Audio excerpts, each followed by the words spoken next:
Very good evening to all. Myself Tarun, as you know, and welcome to our channel Sung Ayurved. So यहाँ पे आज हम बात करने वाले हैं काय चिकित्सा की, और काय चिकित्सा में अभी तक हमने रसवह स्रोतस को पढ़ लिया है, राइट? अब हम स्टार्ट करने वाले हैं आज रक्तवह स्रोतस, ठीक है? तो रक्तवह स्रोतस में हमने देखा था अभी तक तो कुछ नहीं देखा है, अभी देखेंगे। रक्तवह स्रोतस की जो भी डिजीजेस है ना? उनको आज हम यहाँ पे डिस्कस करने वाले हैं, ठीक? तो कौन-कौन सी डिसीज़ ऐसी रहेंगी जो हमें यहाँ पे पढ़नी है, वो हम देख लेते हैं।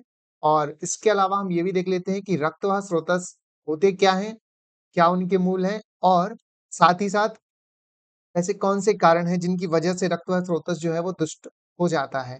और एसोसिएटेड जो भी हम कंप्लेंट्स फेस करते हैं अपनी ओपीडीज़ में, जैसे कि रक्तपित्त की प्रॉब्लम, राइट? इसके अलावा कभी-कभी कामला की प्रॉब्लम, ठीक है? इसके अलावा पांडु की प्रॉब्लम है। ऐसे बहुत सारी डिसीज़ेज़ जो हैं वो रक्त व स्रोतस की दृष्टि होने की वजह से हो जाती हैं, ठीक है? तो हम यहाँ से स्टार्ट करते हैं सिंपली। जो चीज़ें इम्पोर्टेंट है हम उन पर फोकस पहले कर लेंगे, उसके बाद हम देखते हैं जो बच जाएगा उसको कवर अप करते हैं, राइट?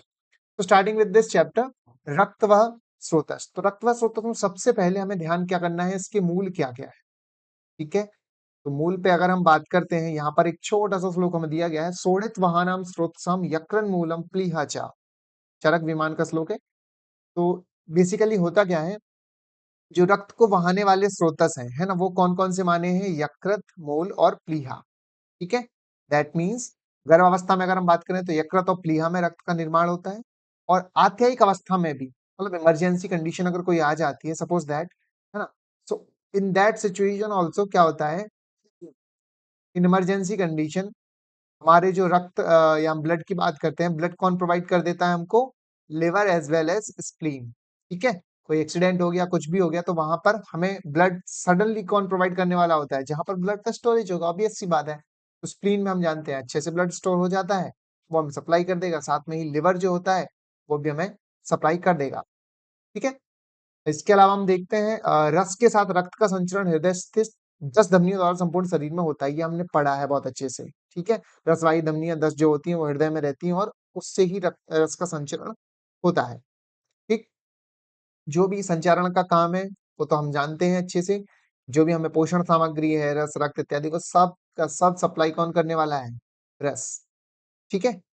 अलग-अलग न्याय वगैरह यहाँ दिए गए हैं, उनकी ज़रूरत नहीं है। अभी हम सिंपल सा आगे बढ़ते हैं। रक्तवाह स्रोतस की दुष्टि के कारण क्या-क्या हैं?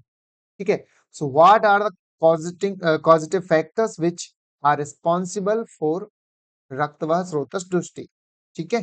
कॉजेस क्या-क्या हैं? तो उन कॉजेस में हम बात करते हैं। सबसे पहले आयुर्वेद में ये जो कॉजेस बताए गए हैं, उनको ही हम प्राइम फोकस में रखेंगे, उसके बाद आगे देखते हैं।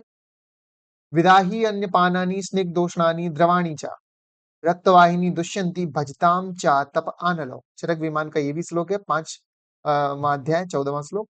देखना क्या है हमें यहाँ पर सिंपल सी चीजें जो हमें बताई गई हैं वही हम देखते हैं। विदाही अन्न पानानी, ओके? तो आप विदाही अन्न खाएंगे या विदाही पान पिएंगे, उसकी वजह से स्निग्ध उष्णानी द्रवाणी चा, स्निग्ध, उष्ण और द्रव, ठीक है? क्योंकि ये हम जानते हैं, ये सब के सब गुण किसको डेनोट कर रहे हैं? ये सारे के सारे गुण जो हैं वो कहीं ना कहीं हमारे पित्त को डेनोट कर रहे हैं यहाँ से, ठीक है? सो पित्त दोष बेसिकली उसके जो भी गुण होते हैं हमने पढ़े थे, क्या-क्या होते थे? ठीक है? जो भी दो पित्त दोष के गुण होते हैं क्या? लघु लघु होता है हमारा ये। इसके अलावा, ठीक है? पित्तम सस्नेहम तीक्ष्णोष्णम लघु द्रवम, है ना? तो सस्नेह, ठीक है? तीक्ष्ण, उष्ण, ये सारे जो भी गुण हैं, वो सारे के सारे गुण हमारे पित्त के हैं। तो आप अगर सर्वदा सर्वभावानां सामान्यं वृद्धि कारणम, एक छोटा-सा श्लोक जो आता है सामान्य का, उस सामान्य से अगर हम रिलेट कर पाएँ यहाँ पर, तो होता क्या है कि ये सामान्य चीज़ें अगर आप लेते हैं, तो सामान्य ही हमेशा वृद्धि का क्या होता है? कारण होता है, ठीक है?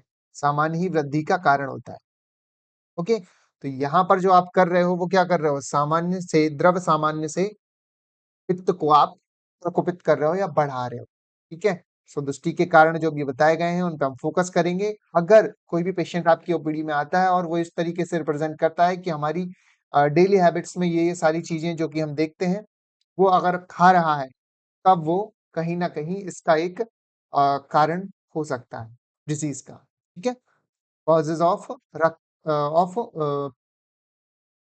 रक्तवात स्रोतस दुष्टि, RST। ठीक है, नाउ स्नेक दोष तथा द्रव बहुल अन्नपान का सेवन करने से, अत्यधिक धूप का सेवन करने से, भजताम च आतप आनलो। ठीक है, अत्यधिक वायु का सेवन भी अ, रक्तवाह स्रोतस की दृष्टि के लिए एक प्रेसिपिटेटिंग फैक्टर या कारण हो जाता है। Next moving on to the लक्षणास।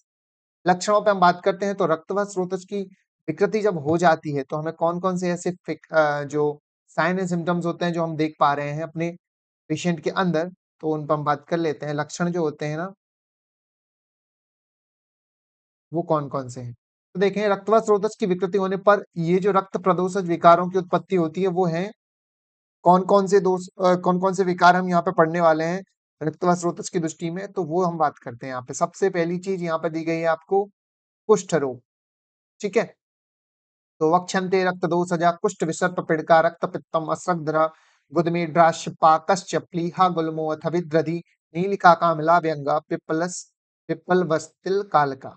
ठीक है, ये छोटा सा श्लोक है, हमें याद नहीं करना है बिल्कुल भी, नॉट एज मच इम्पोर्टेंट, बस हम डिसीज को फोकस करेंगे। ठीक है ना, जो भी डिसीज हमें यहाँ पे मेंशन्ड है वो सारी की सारी डिसीज हम थोड़ी सी याद रखेंगे कि ये हमारी कहीं ना कहीं रक्तवात स्रोतस की दृष्टि होने से ये डिसीज हमें देखने में आती है।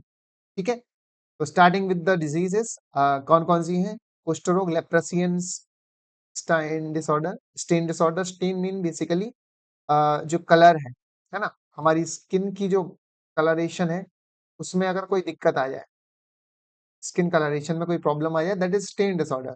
नाउ विसर्प को एरिसिपेलस वो रिलेट किया गया है, आप ज्यादा चाहते हैं तो उनको याद कर सकते हैं, बट कोई जरूरत ऐसी नहीं है। ठीक है, सुनाओ, विसर्प, पीड़िका एंड रक्तपित्त। यहाँ पर आप देख पा रहे हो जैसे कि रक्तपित्त गिवन है ना, ये थोड़ा सा हम आज का फोकस हमारा यही रहेगा, रक्तपित्त हम पढ़ेंगे। ठीक है, रक्त प्रदर, गुदमेड्र, मुखपाक, ये देखिएगा तीनों के तीनों चीजें, गुदमेड्र, मुख और मुख का पाक। ठीक है ना, information of mouth, penis and Anas. ठीक है, प्लीहादोस स्प्लेनिक डिसऑर्डर, क्यों? क्योंकि हमारा जो पूलिंग ऑफ ब्लड है वो कहाँ होती है? स्प्लीन में होती है ब्लड पूलिंग। ठीक है ना, तो ये ध्यान रखेंगे। प्लीहा वृद्धि, स्प्लीनोमेगैली, गुल्म, विद्रधि, कामला, तिलकालक, दद्रु, चरमदल और श्वेत्र। ठीक है, ये थोड़े से ध्यान रखेंगे। ल्यूकोडर्मा या श्वेत्र जिसको हम बता रहे हैं, एक्चुअल में होता ये है कि देखा जाए तो ये रस और रक्त दोनों के कॉम्बिनेशन से होने वाली डिसीज है। ठीक है, बट मोस्टली चूंकि इन्वॉल्वमेंट रक्त का रहता है इसलिए हम इसको यहाँ पर रख रहे हैं। ठीक है, पामाकोट आदि विकारों की उत्पत्ति भी रक्त व स्रोतस की दृष्टि से होती है। ठीक है, हमने कॉजेटिव फैक्टर्स पढ़ लिए, क्या क्या फैक्टर्स होते हैं, लक्षण हमने देख लिए। लक्षण देखने के बाद हम अब देखना चाहते हैं सिंपल कि पेशेंट हमारे पास आ गया, कारण भी बता दिए, लक्षण भी बता दिए उसने, अब हमने क्या करना है। so the main thing that we should what we have to do, that is सामान्य चिकित्सा उपक्रम। ओके, तो ये जो चिकित्सा उपक्रम बताया गया है ये सामान्यतः सभी विकारों या हम बात कर सकते हैं जो भी दोष हो रहे हैं, है ना, या फिर रक्तवाह स्रोतस की दृष्टि से जो भी बीमारियां हमें दिख रही हैं उनके लिए एक जनरल चिकित्सा का उपक्रम हम यहाँ पे पढ़ते हैं। ठीक है, देखेंगे। चरक ने रक्तवात स्रोत दृष्टि होने पर निम्न चिकित्सा बताई है, जैसे कि कुर्यात शोणित रोगेषु, कुर्यात शोणित रोगेषु रक्त पित्त हरिम क्रिया। ठीक है, विरेकम उपवासम च श्रावणम शोणितस्य च। दैट सिंपली मींस हमें क्या करना है, सबसे पहली चीज रक्त पित्त, कुर्यात शोणित रोगेषु दैट मींस रक्त के रोग, रक्त पित्त हरि क्रिया, तो हमें क्या करना है, रक्त पित्त नाशक उपाय करने हैं। ये पहला इंपॉर्टेंट पॉइंट। ठीक है, विरेकम उपवासम च, देखो विरेचन और उपवास दो चीजें बताई गई हैं। देखो बात कर लेंगे, विरेचन हम करवा सकते हैं हिस्सा के हिसाब से, विरेचन कर्म करवा दिया, बाद में लंघन भी करवाना है। क्यों? कारण है, कारण सिंपल सा है, आप जब रक्त को ट्रीट कर रहे हो, ठीक है, उस टाइम पर अग्नि पर भी हमें विशेष ध्यान देना है, और अग्नि अगर मान्य हो गई है तो हमें लंघन पर ध्यान देना पड़ेगा। राइट, सो ये बेसिक चीजें थोड़ी सी ध्यान रखेंगे। इसके बाद हम रक्त मोक्षण पे आ जाते हैं, है ना? ये भी एक रक्त पित्त की बढ़िया अच्छी-सी चिकित्सा है या फिर रक्त व स्रोतोदुष्टि की ये भी सामान्य चिकित्सा हो जाती है, ठीक है? 4 चीज़ें हैं ध्यान रखेंगे रक्तपित्त हरिक्रिया, वरेकम उपवासम च, श्रावणम शोणितस्य च, ठीक? आगे चलते हैं। आश्रय-आश्रयी भाव कोई ज़रूरत नहीं है, रक्त और पित्त के बीच का रिलेशन बताया गया है यहाँ पे, ठीक है ना? तो रक्त व स्रोतोदुष्टि में मृदु विरेचन करना चाहिए, ये थोड़ा-सा इम्पोर्टेंट हो जाता है कि रक्त और पित्त का क्या है, आश्रय-आश्रयी भाव से संबंध होता है, जिसकी वजह से हमें ध्यान रखना है कि जब भी आप रक्त व स्रोतोदुष्टि की चिकित्सा कर रहे हो, तो उसमें मृदु विरेचन का ही यूज़ करें, ठीक है? तो उसके अकॉर्डिंग मृदु विरेचन हमने करवा लिया। इसके अलावा भी जो दूसरे उपाय होते हैं जैसे कि जलौका, लाबू, श्रृंग या सरावेद, इनके माध्यम से भी हम हल्के से अमाउंट में रक्त का मोक्षण करवा सकते हैं। ठीक? अब आगे देखेंगे कौन-कौन सी बीमारियां हम पढ़ने वाले हैं, तो ये देखें रक्तपित्त, कामला, कुंभ कामला, हलीमक, दाह, मद, मूर्छा, शन्यास, वात रक्त, प्लीह दोष एवं यकृत दोष, कुष्ठ, श्वेत एवं विषर्प, शीत पित्र, उदर एवं कोष्ठ और इसके साथ क्षुद्र रोग। आपकी जानकारी के लिए बता दे रहा हूँ आपको कि ये जो बीमारियां यहाँ पे मेंशन्ड हैं, ये सारी की सारी बीमारियां ही हैं जो कि हमें यहाँ पे हमारे सिलेबस में इंक्लूडेड की गई हैं। ठीक है? फाइनल ईयर के लिए ये सारी की सारी बीमारियां ही हैं जो कि रक्त वह स्रोतस की दृष्टि से होने वाली हैं और हमारे सिलेबस में भी है। ठीक है? सो इनको हम पढ़ेंगे स्टार्टिंग विद द रक्तपित्त देखेंगे। रक्तपित्त की हम बात करें तो मूलतः ये रक्तज विकार है। ठीक है? नाम से ही पता चल रहा है। तो रक्त और पित्त जब ये दोनों आपस में मिश्रित हो जाते हैं, ठीक है? उस केस में क्या होता है कि दूषित रक्त जो है ना वो शरीर के किसी भी मार्ग से बाहर निकलने लगता है। ठीक है? सो हो क्या रहा है सिंपली दूषित रक्त पित्त में एक चीज़ ध्यान रखने की है, दूषित पित्त से दूषित रक्त ये शरीर के किसी भी मार्ग से बाहर निकलता है, तब हम इसको रक्तपित्त बोल देते हैं। ठीक? अब 2 अलग-अलग टाइप से हो जाते हैं, या तो ऊर्ध्व मार्ग से निकले या अधो मार्ग से निकले। ठीक है? सो बिना किसी आघात के ध्यान रखेंगे, ये बड़ी इंपॉर्टेंट बात यहाँ पे दे रहा है वो, कि बिना आघात के बिना आघात क्या हो जाए? रक्त का स्रावण हो जाए। बिना आघात रक्त स्राव होता है कहाँ से? ऊर्ध्व और अधोमार्ग से।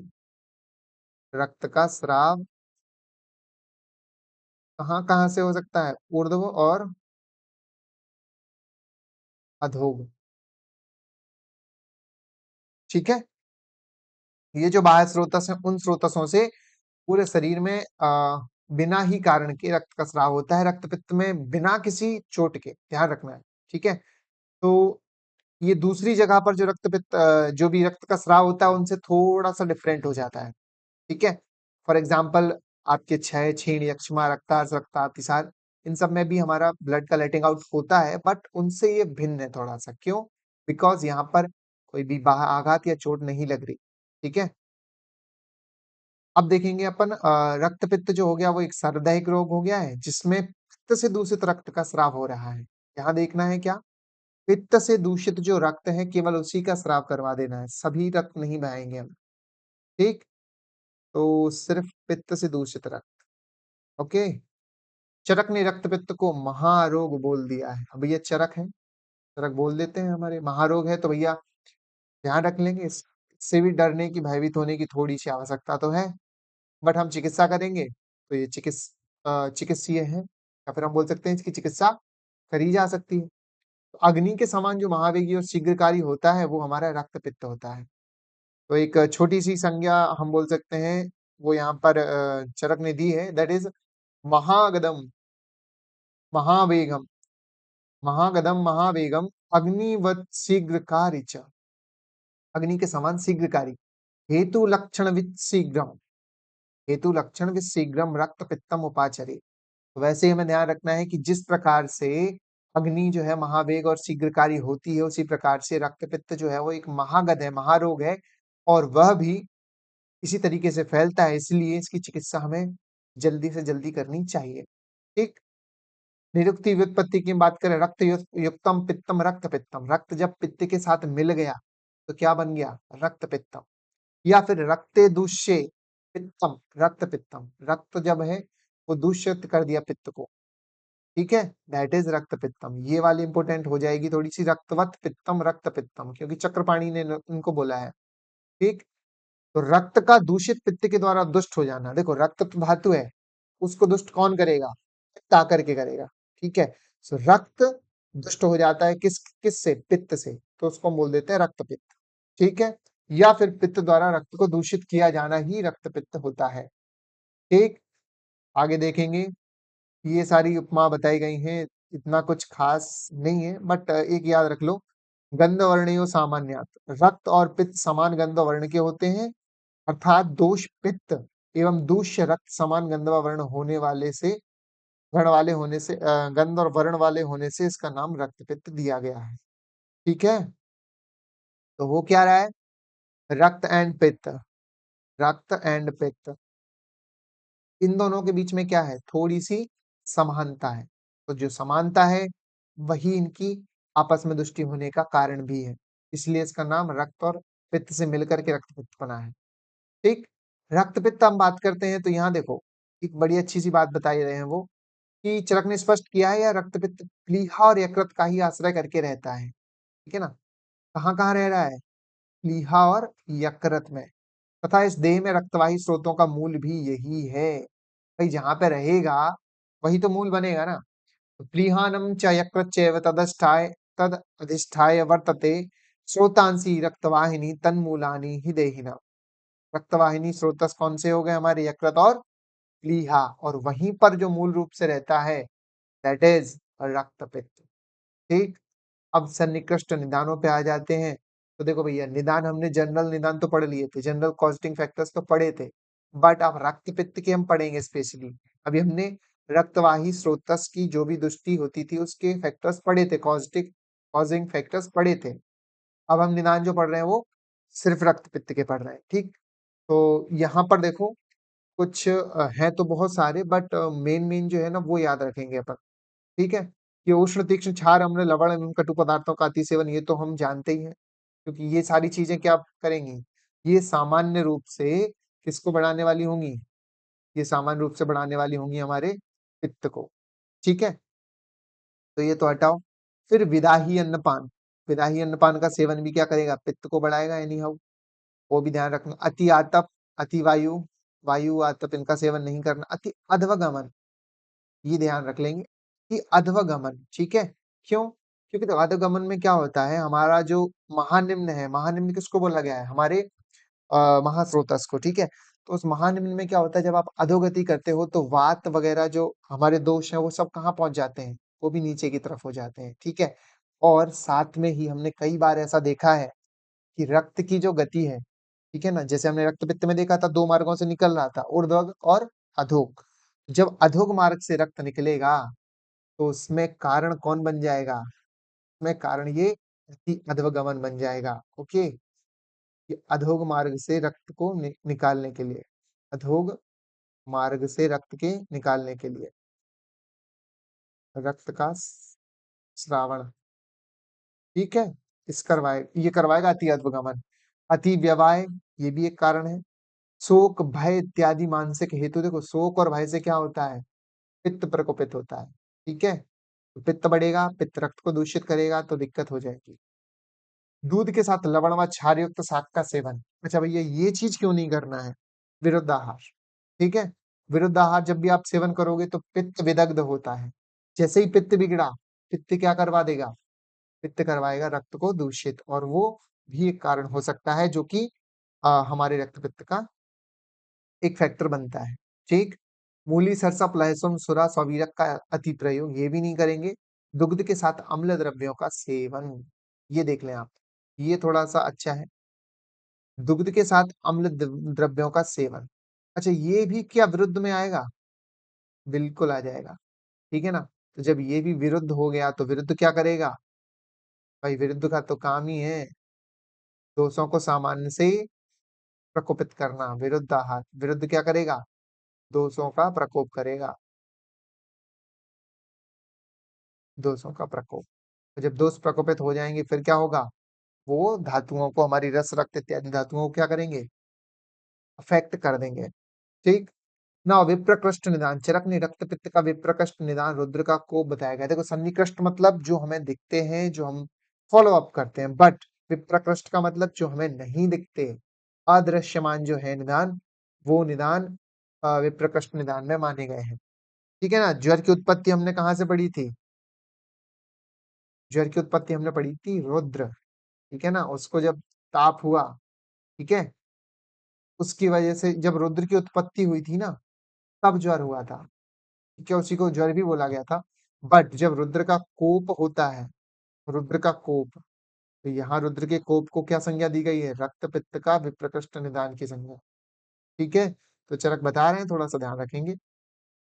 रक्त पित्त की संप्राप्ति, देखो हेतु हो गए, ठीक है, हेतु के बाद हम संप्राप्ति पढ़ते हैं, फिर उसके बाद उसके रूप स्वरूप वो सारी चीजें देख लेंगे, और बाद में अल्टीमेटली हम करेंगे चिकित्सा। ठीक है। तो रक्त पित्त की संप्राप्ति में क्या आ जाएगा? हेतु भी समुत्कृष्टम पित्तम रक्तम प्रपद्यते, हेतुर भी समुत्कृष्टम। ठीक है। हेतु मिले तो क्या हुआ? उत्कृष्ट हुआ। पित्तम रक्तम प्रपद्यते, पित्त जो है वो रक्त की तरफ चलेगा। ठीक है। और तद्यो नित्वाद प्रपन्नम च, तद्यो नित्वाद प्रपन्नम च वर्धते तत्प्रदूषय। ठीक है। जैसे ही वो आगे बढ़ता जाएगा, तो रक्त को दूषित करता जाएगा और फिर रक्त पित्त की उत्पत्ति करवाएगा। तो आगे देखा गया है, तस्योष्मणा द्रवो धातुर्धातो धातो प्रसिच्यते। ठीक है। ये जो उष्मा है उस पित्त की, बड़े हुए पित्त की, वो उष्मा क्या करेगी? उष्मा और उसका द्रवत्व जो है, दोनों क्या करेगा? धातु और धातुओं को प्रसिंचन करेगा। ठीक है। आगे आगे बड़ा मतलब बिगाड़ेगा। स्विद्यस स्विद्यतस्तेन समृद्धि भूयस्तद अधिगच्छति। ठीक है। भूयस्तद अधिगच्छति। तो इस तरीके से जो भी आपने निदान सेवन के लिए किए, उनसे पित्त बढ़ा, और जब पित्त बढ़ गया, ध्यान रखेंगे, जो भी निदान सेवन हुए, उन निदान सेवन से क्या हुआ? निदान सेवन बढ़ा, निदान सेवन से पित्त बढ़ा, और जो पित्त बढ़ा, वो बढ़ा हुआ पित्त कहाँ गया? रक्त के साथ मिश्रित हुआ, रक्त से मिल गया। ठीक है। और रक्त से मिलकर के इसने क्या किया? उसको दूषित किया। दूषित कर करके इसने डिसीज करवा दी हमारी रक्त पित्त। तो ये चीज थोड़ी सी ध्यान रखने की है। इट इज कॉजिंग रक्त पित्त। ठीक है। ये हुआ। अब आगे देखते हैं सिंपल। हाँ। रक्त धातु को प्राप्त होता है, देखें, तो वह पित्त रक्त से उत्पन्न होने के कारण उस रक्त में जाकर अधिक रूप में प्रबद्ध हो जाता है और उसे दूषित भी करता है। रक्त के साथ जाकर के और अधिक बढ़ जाता है, और साथ में दूषित भी करेगा। तो ये जो पित्त की उष्मा है, इससे क्या होगा?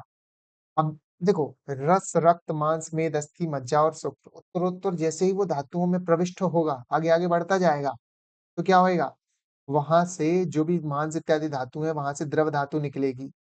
ठीक है। क्यों? क्योंकि उष्मा है, उष्मा क्या करता है? पिघलाती है। जैसे ही उष्मा गई, उस उष्मा ने क्या किया? उन सभी धातुओं का जो सारभूत है, हम बोल सकते हैं, जो द्रवत्व उनके अंदर था, उन द्रवत्व को पिघला दिया उसने, और पिघलाने के बाद वही जो द्रव धातु है, वो निकल करके कहाँ आ जाएगी?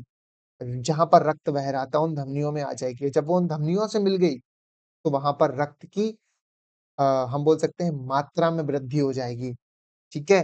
तो ये जैसे ही इंक्रीज्ड अमाउंट ऑफ, आप ऐसे समझ सकते हो इसको सिंपल भाषा में, कि एलिवेटेड एलिवेटेड हीट,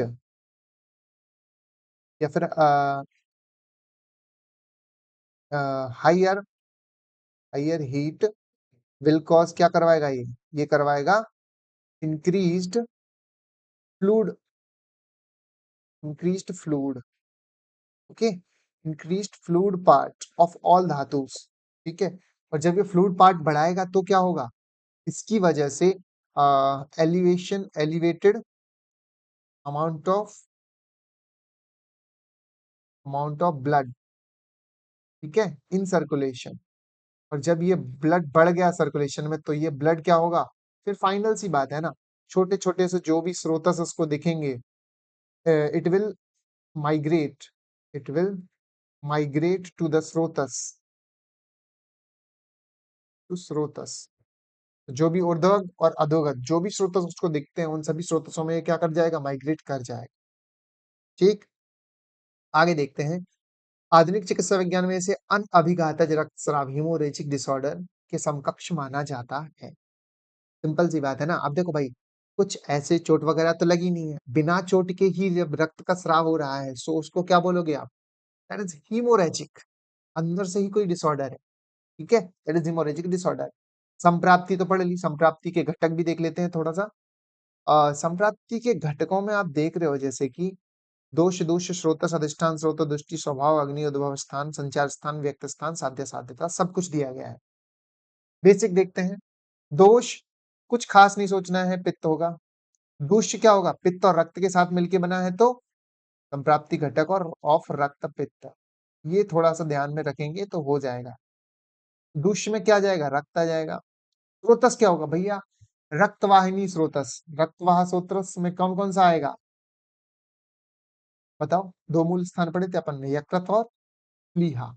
वो दो चीजें अधिष्ठान में आ जाएंगी। रक्तवाह स्रोतस और रसवाह स्रोतस, साथ में अन्नवाह स्रोतस। क्यों रसवाह? इसलिए भी क्योंकि देखो, जो सार भाग बने, या फिर हम बोलते हैं ना कि रक्त जब दुष्ट हुआ है, उसके पहले की धातु दुष्ट हुई। ठीक है, और उससे पहले भी जो अन्न रहा होगा वो भी दुष्ट हुआ रहा होगा। ठीक है, अब ये सारे के श्राद्ध स्रोतस यहाँ पे इन्वॉल्व हो जाते हैं। ठीक है, तो आर आर ए सिंपल सा याद रखें, रस, रक्त और अन्नवाह। ठीक है, अधिष्ठान में आ जाते हैं तो अभी हमने पढ़ा था यकृत और प्लीहा। यकृत और प्लीहा, तो ये ध्यान रखेंगे। स्रोतोदुष्टि, अब देखना स्रोतोदुष्टि में क्या हुआ? रस और रक्त साथ में आए, सो दैट इज संग। संग के साथ साथ वो ऊर्ध्वक और अधोगत गति में चले गए, तो संग एंड एज वेल एज विमार्ग गमनम। ठीक है, स्वभाव क्या है? आशुकारी, चिरकारी, तुरंत भी हो सकता है और लंबे समय तक भी हो सकता है। अग्नि की हम बात करें तो रस, रक्त, धात्वा, अग्नि, ये तीनों के तीनों इसमें क्या है? अफेक्ट है। उद्भव स्थान आमाशय। क्यों आमाशय में बोला गया है? कारण यही है सिंपल सा, क्योंकि अभी हमारा जो रस धातु है ना, वो परिणीत हो रही थी रक्त में। ठीक है, तो वो जो रस धातु है ना, वो कहीं ना कहीं पहले दुष्ट हो गई। ठीक है, तो वहां से रक्त धातु भी खराब हो गई।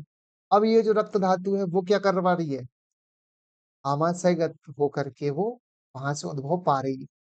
ठीक है, तो ये ध्यान रखेंगे। संचार स्थान की हम बात करते हैं तो अभी हमने देखा कि पूरे शरीर में बेसिकली जब एक्सेसिव अमाउंट में, यहाँ पर जो इंक्रीज्ड फ्लूइड पार्ट पढ़ा था हमने, उससे एलिवेटेड अमाउंट ऑफ ब्लड हुआ, और जब ये एलिवेटेड ब्लड हो गया तो ये क्या करेगा? पूरे शरीर में घूमेगा, है ना? बस। व्यक्ति स्थान मतलब कहाँ पर ये रिप्रेजेंट होगा, है ना? किस जगह पर हमको ये ऑब्जर्व होगा कि एक्चुअली रक्तपित्त हो गया है।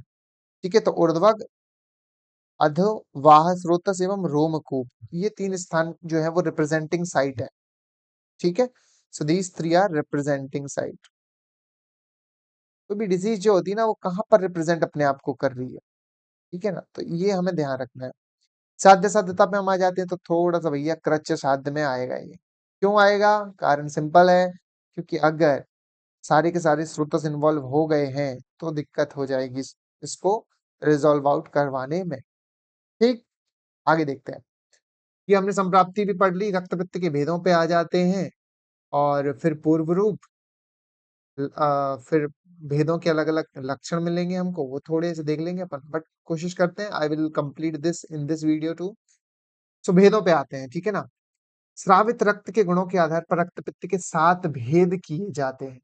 ठीक, अब 7 भेद कैसे?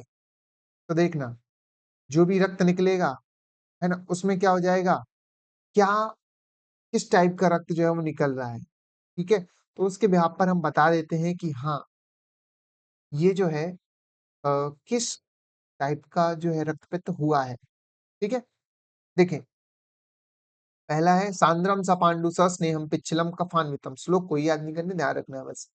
सांद्र और स पांडु, स स्नेहम पिच्छलम। अब ये सारे के सारे लक्षण, पांडु मिल रहा है, सांद्र मिल रहा है, पिच्छल मिल रहा है, तो ये कफ में ही मिलेंगे ना, है ना। स्याव अरुणम सफेनम च तनु रुक्षम च वातिकम। तनु है, रुक्ष है, फेनयुक्त है, तो ये वातिक के होंगे। रक्त पित्त कसायाभम कृष्णम गोमूत्र सन्निभम। अब देखना रक्त पित्त जो है, ठीक, वो कसाय आभा का है, कृष्णम है, कृष्ण वर्ण का है और गोमूत्र सन्निभम भी है। ठीक है, तो इसमें क्या हो रहा है, ये ध्यान रखना है अपन को, कितने सारे लक्षणों में मिले, रक्त पित्त युक्त है और कसाय आभा वाला है, कृष्ण भी है और गोमूत्र सन्निभम भी है। तो इसमें मेचकागार धूमाभ अंजनाभम च पैत्तिकम, ये सारे के सारे लक्षण जिसमें मिल जाए वो पैत्तिक है। ठीक है, संसृष्ट लिंगम संसर्गात त्रिलिंगम सन्निपातिकम, तीनों के लक्षण एक साथ मिल जाए सन्निपातिक हो जाएगा। आगे आ जाओ, श्रवण के मार्ग के आधार पर रक्त पित्त के तीन भेद वर्णित किए गए हैं। अब देखना, ये जो मार्ग के आधार पर किया गया है ना, ये थोड़ा सा समझने वाली चीज है। कैसे, देखो, रक्त जब स्राव होता है ना, तो वो अलग अलग पाथ फॉलो करता है। ठीक है, अगर ऊपर वाले पार्ट से आ रहा है ऊर्ध्वग है तो कफ का अनुबंध होगा, भैया स्थान के हिसाब से ध्यान रखो, ऊपर वाले स्थान में कफ का स्थान होता है, ठीक है ना, और प्रदेश में, तो वहां पे अगर रक्त स्राव हो रहा है दैट इज कफ अनुबंधी। अधोगत पार्ट से अगर निकल रहा है रक्त स्राव, ठीक है, सो दैट इज वातानुबंधी।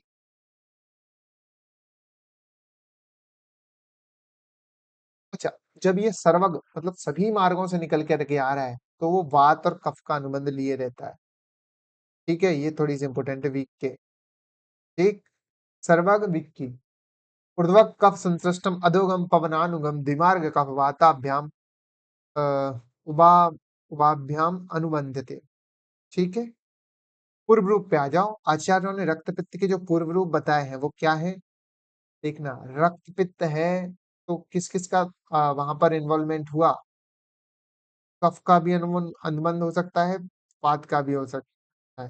ठीक है, तो पूर्व रूप के अनुसार अगर हम चलते हैं ना, तो आचार्यों ने रक्त पित्त के जो पूर्व रूप बताए हैं वो ध्यान रख लेंगे थोड़ा सा, ये अच्छे भी हैं और श्लोक अगर याद हो जाए that is must, very good thing. सदनम शीत कामित्वम कंठ धूमायनम वमी, सदनम शीत कामित्वम कंठ धूमायनम वमी, लौह गंधिश्च निश्वासो भवत् तस्मिन् भविष्यति। अच्छा, भविष्यति जो बताया गया ना, इसका मतलब है ऐसे होंगे आगे जाकर के। ठीक है, भविष्यति, तो ये जो पूर्व रूप ही है ना जो कि आगे जाकर के रक्त पित्त में देखने को परिवर्तित हो जाएंगे। ठीक है, क्या क्या बोला है, सदनम अंग का साध हो जाएगा, मलाइस, ठीक है, क्योंकि रक्त दुष्ट हो गया। ठीक है ना, सो व्हेन रक्त इज इन्वॉल्व देन सदनम अंग साध इस देखने को मिलेगा, ब्लड इज इन्वॉल्व।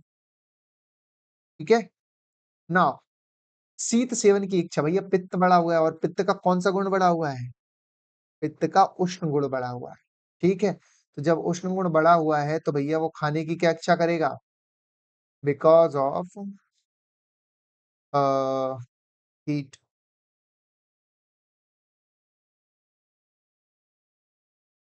ठीक है, कंठ से धुआं निकलने की प्रतीति बिल्कुल होगा, क्यों, कारण यही है एक्सेसिव हीट।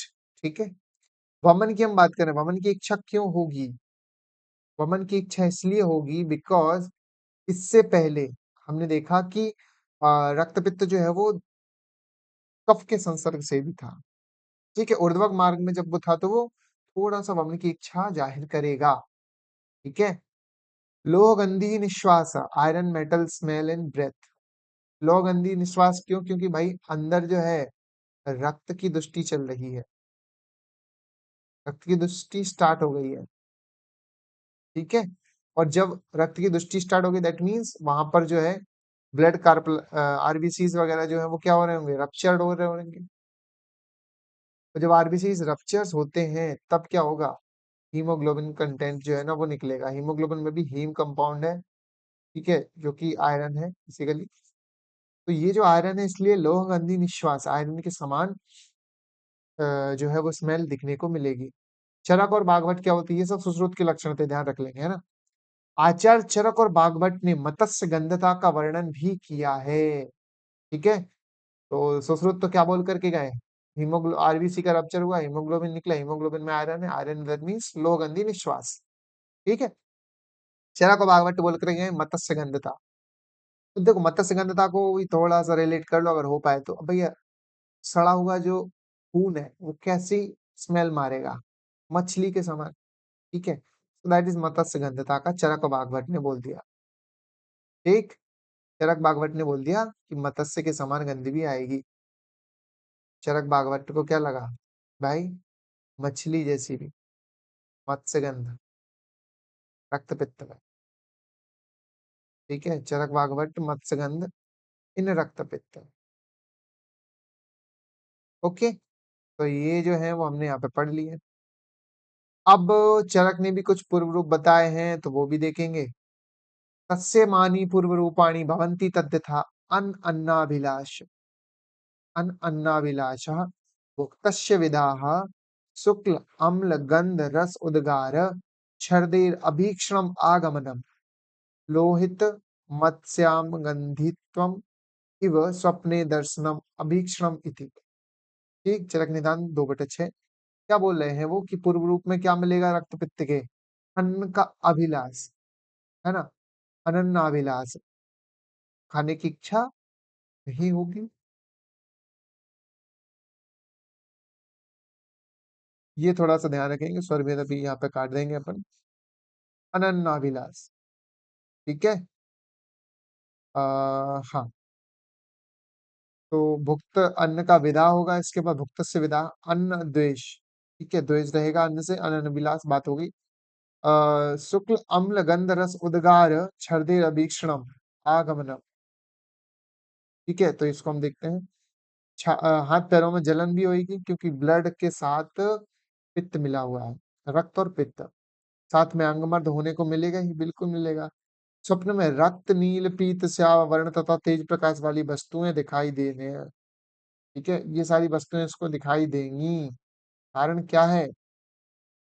देखो, जैसे जैसे सामान्य गुण बढ़ते हैं ना तो उसको व्यक्ति को वैसी ही प्रतीति होना स्टार्ट हो जाती है इन जनरल। ठीक है, इसलिए यहाँ पर रक्त नील पीत स्याव वर्ण और तेज प्रकाश वाली वस्तुएं दिखाई देने की बात की जा रही है। साथ में सुक्त अम्ल उद्गार, एसिडिक इरेक्टेशंस होंगे। ठीक है, नटकार जो आती है ना वो एसिडिक ज्यादा आएगी। ठीक है, ये ध्यान रखेंगे रक्त पित्त के पूर्व रूप में था ये। ठीक, अब आगे चलते हैं दोषानुसार लक्षणों पे। सो आई होप आज की वीडियो अभी यहीं तक हम रहने देते हैं, थोड़ा सा और आगे इसको कवर अप करते हैं, पेस भी बढ़ाते हैं थोड़ी। ठीक है, okay, thank you so much for your this precious time, और आप लोगों ने इतने इत्मीनान से सुना, इसके लिए बहुत शुक्रिया आपका। सबसे पहले कोशिश कीजिएगा जो भी चीज़ें हम समझ रहे हैं यहाँ पे, है ना, इनको अपने आप में इनकॉर्पोरेट करवाओ थोड़ी-सी। कोई भी चीज़ जो होती है ना, एक चीज़ पे काम करती है, जो हमने पढ़ा होगा, और इवन अगर नहीं पढ़ा है तो कोशिश करेंगे, थोड़ा-सा समझ लेंगे जो मैं बताने जा रहा हूँ। वो ये रहती है कि जब हम क्या करते हैं, कोई भी चीज़ ना हमें सिर्फ़ तभी याद रहती है जब हम उसके साथ कुछ ना कुछ क्या बिठा लेते हैं, रिलेशन। ठीक है? फॉर एन एग्ज़ाम्पल, आपकी बाइक है, आपकी बाइक आपको क्यों याद रहती है? क्योंकि आपकी बाइक का आपके साथ एक अच्छा-सा घनिष्ठ संबंध होता है, ठीक है? हमेशा राइडिंग पे जाना है, इसी के साथ दोस्तों के साथ जाना है, इसी पे जाना है, ठीक है? घूमना-फिरना, मस्ती-मज़ाक जो भी है सब इसी पे डिपेंडेंट है। तो ये जो रिलेशन, जो बॉन्डेज आपका है ना इसके साथ, that bond is basically responsible for what? For retaining the thing, है ना? आपको इसकी याद आएगी क्यों? बिकॉज़ आपका इसके साथ एक अच्छा बॉन्ड है, ठीक है? ऐसे ही दूसरी चीज़ जो होती है वो होती है चलेबिलिटी, चलेबिलिटी, ठीक है ना? तो चलेबिलिटी का मतलब सिंपल सा ये है कि आप इसके साथ जितना चलेबल होंगे, चलेबल इन द सेंस आप उसके साथ ओपन अप हो जाएँ, ओके? जब तक आप ओपन अप नहीं होते तब तक शायद वो रिलेशन भी ना बन पाए, ठीक है ना? तो ये चीज़ जो होती है ना वो चलेबिलिटी पे डिपेंड होती है। फॉर एग्ज़ाम्पल, जैसे कि हमने देखा, हमारे 4 दोस्त हैं, उन 4 दोस्तों में किसी एक की चलेबिलिटी जो है वो थोड़ी-सी ज़्यादा है, ठीक है ना? तो कहीं न कहीं पहली और प्रमुख जो चीज़ होती है हमारे दिमाग के अंदर वो ये होती है कि हम इससे थोड़े-से ज़्यादा घनिष्ठ हो जाते हैं, okay? That is the major fact of चलेबिलिटी, ठीक है? ये छोटी-सी चीज़ें हैं, रिलेशन मेंटेन करें आप, बनाएँ, संहिताओं के साथ थोड़ा-सा रिलेशन अगर बन पाता है, और नहीं बन पाता है तो एट लीस्ट बुक्स के साथ थोड़ा-सा रिलेशन बना सकते हैं। ठीक है, ये बॉन्डिंग जो रहेगी ना, ये बॉन्डिंग आपकी शायद आपके साथ तब भी रहे जब आप नए बॉन्ड्स ना बना पाएँ, ठीक है? Bonding retains even when even when you don't believe in believe in making bonds, ठीक है? तो ये जो बॉन्डिंग बनेगी आपकी बुक्स के साथ, है ना? Not with me, not with anyone, but only with your books, ठीक है? तो ये जो किताबें होती हैं ना, इन किताबों के साथ बॉन्डिंग बनाएँ, okay? Okay, thank you so much. Bye bye.